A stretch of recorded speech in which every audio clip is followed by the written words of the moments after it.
Okay, I am here filming a key for this practice quest. The first part, read these directions carefully. It says, for the following, do not solve. Decide only how many triangles there are and explain sort of how you know in a couple of words. All right, I think a drawing is critical, and also paying attention very carefully to what information you've got going here.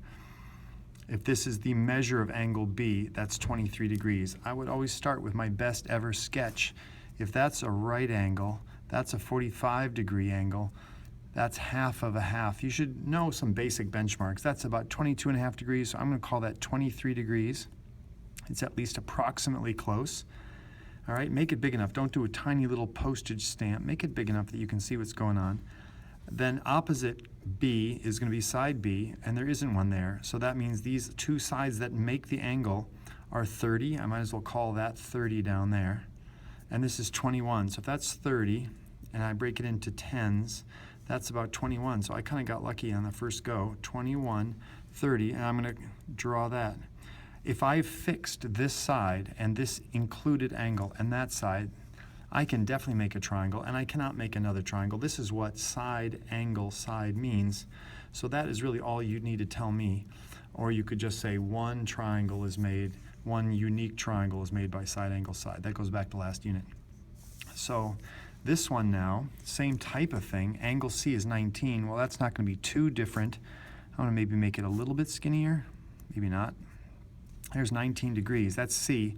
Opposite C is 13. So this is going to be 13 over here. This is the dreaded ambiguous case. Whenever you have those letters repeating, it's going to be 1, 2, maybe none triangles. You have to mind the gap.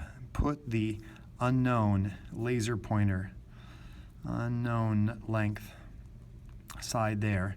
So if this is opposite 19, is going to be 13, this should be 32. All right, well, if I make that about 10 and 20 and 32, then 13 is going to be about this long. There's 10 plus a little bit. So I'm going to draw that.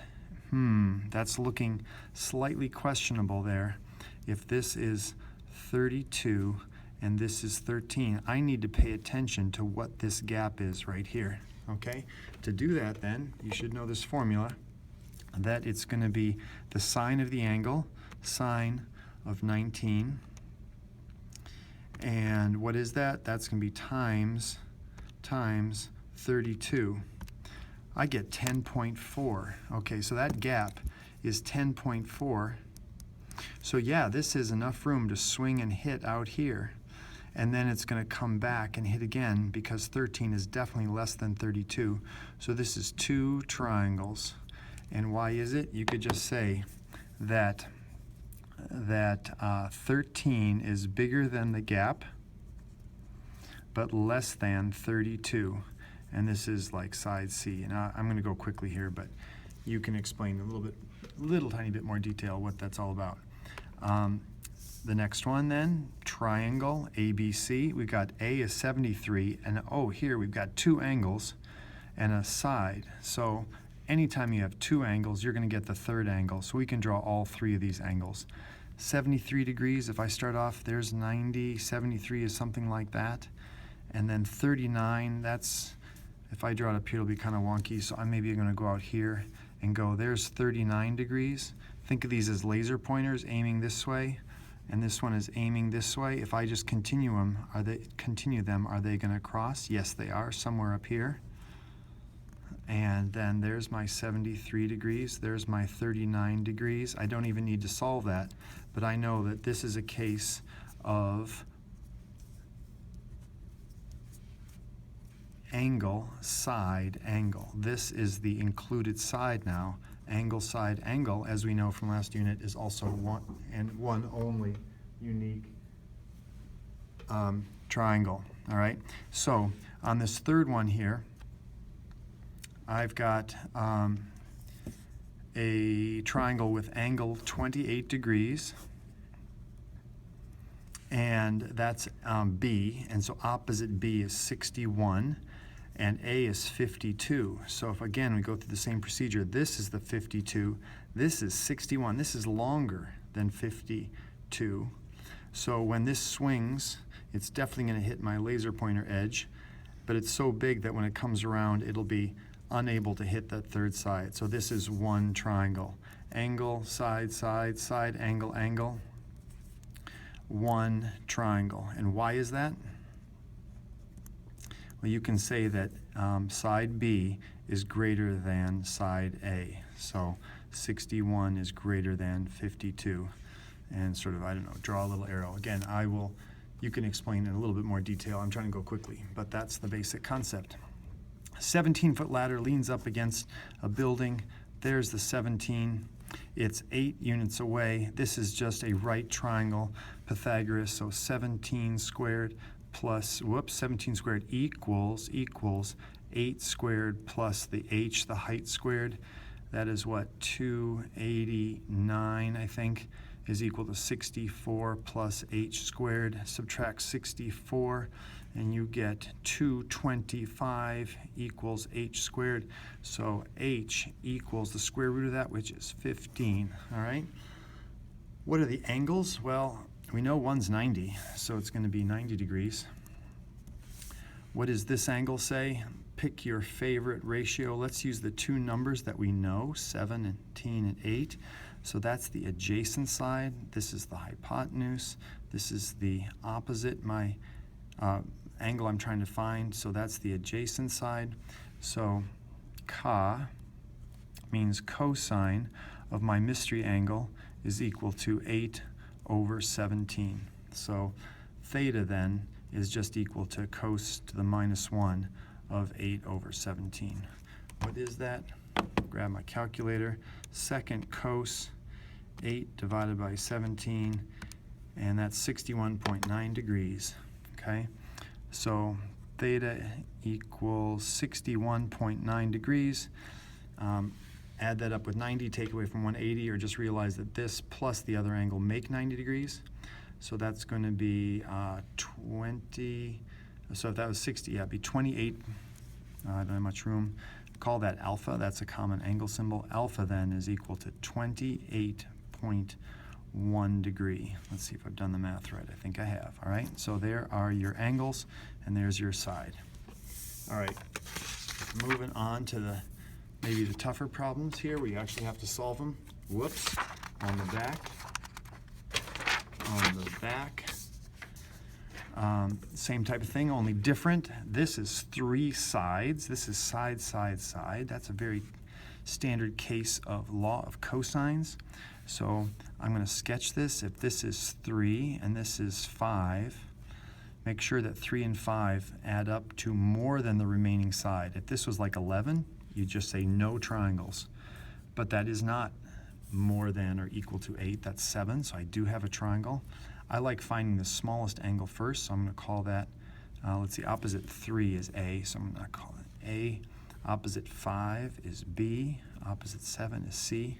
So I'm going to write 3 squared, that's opposite the angle I'm looking for, is equal to 5 squared plus 7 squared minus 2 times 5 times 7 times cosine of my mystery angle A. And now I just have to solve that. Go carefully, go quickly, go efficiently. 9, 25, 49. Keep this separate. 2 times 5 is 10, so that's 70 cosine of mystery angle A. Do not do this whole thing. This is locked together through multiplication. I can add these, that's 74. When I take away 74 from both sides, I get negative 65 is equal to negative 70 cosine of A.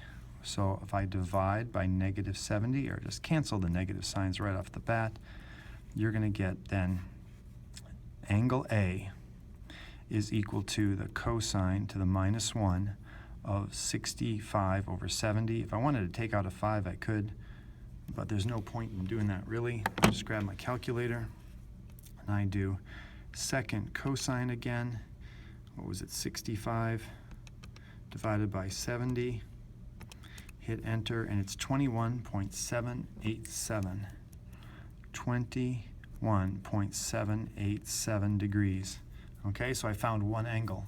I do not, repeat, do not have to do law of cosines, I can now do law of sines. It's easier. I've got my pair of angles, so I'm going to use angle B is what I'll find next. Sine of angle B. Sine of B over what B is, which is 5, is going to be equal to sine of my just found 21.787 all over 3, and I just need to crunch those numbers. Here's a little trick. If you've got this in your calculator already, for more accuracy, you can do sine of the answer. So I do second answer down there below number 3, and then I do divided by 3, and then I do times 5. I'm just solving these, and I get that. Now I just have to find what is the inverse sine of that. So I do second sine, second, and then answer again. Saves me a lot of time and accuracy, and I get angle B equals 38.213 degrees. Okay, and now if I add that, if I do just plus 21.787, which was my earlier one, oh my goodness, I get almost exactly 60 degrees. Look at that, it rounds to 60 degrees. So that means the remaining angle, which was ABC, angle C equals then 60 degrees, all right? So you can see my sketch up there is, oh, this is good, this is good. This is, if you, yep, let me make sure that that is correct. I might have been off by,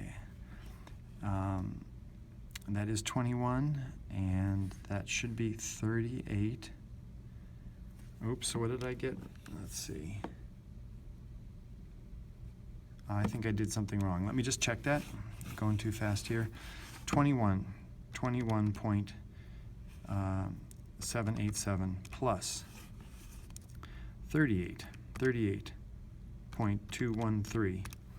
Okay, that's what's equal to 60. And I take that away from 120, so it's 180 minus 60 equals 120. All right, that was just the matter of I drew a good enough drawing that looked wrong to me, that it was less than 90 degrees, and then I realized I had not subtracted carefully. Go carefully. I'm trying to go too quickly with this video. All right, finally then, oh, sorry about that. Finally, we've got the dreaded ambiguous case. B appears twice. So again, I start off with a nice drawing, approximately 28 degrees. This is my laser pointer. Here is the opposite 3.8, and that's 5.1. All right, so let's see, if this is 3.8, what is the gap? All right, so to find the gap, I do sine of 28 degrees, and then I multiply that times 5.1, and I get a gap of 2.39. Well, 3.8 gap equals 2.394. That's plenty big to bridge the gap, but it's less than 5.1, so I know it's going to hit out here, and then it's going to come through and hit again right there. So I'm going to draw both. I'm going to keep them separate. Two triangles, because it's side-side angle, and because of the gap, you don't need to explain it, but here's the bigger triangle. I'm going to do the bigger triangle first, draw it nice and big. There's 28, there's 5.1, there's 3.8. This is opposite 3.8 is B. Opposite 5.1 is A, so this is going to be C up here, and there's little c down there. So you use law of sines, you never use law of cosines on this, all right? So I set up my first one, I'm going to look for the smaller angle. So sine of A over 5.1 equals the sine of 20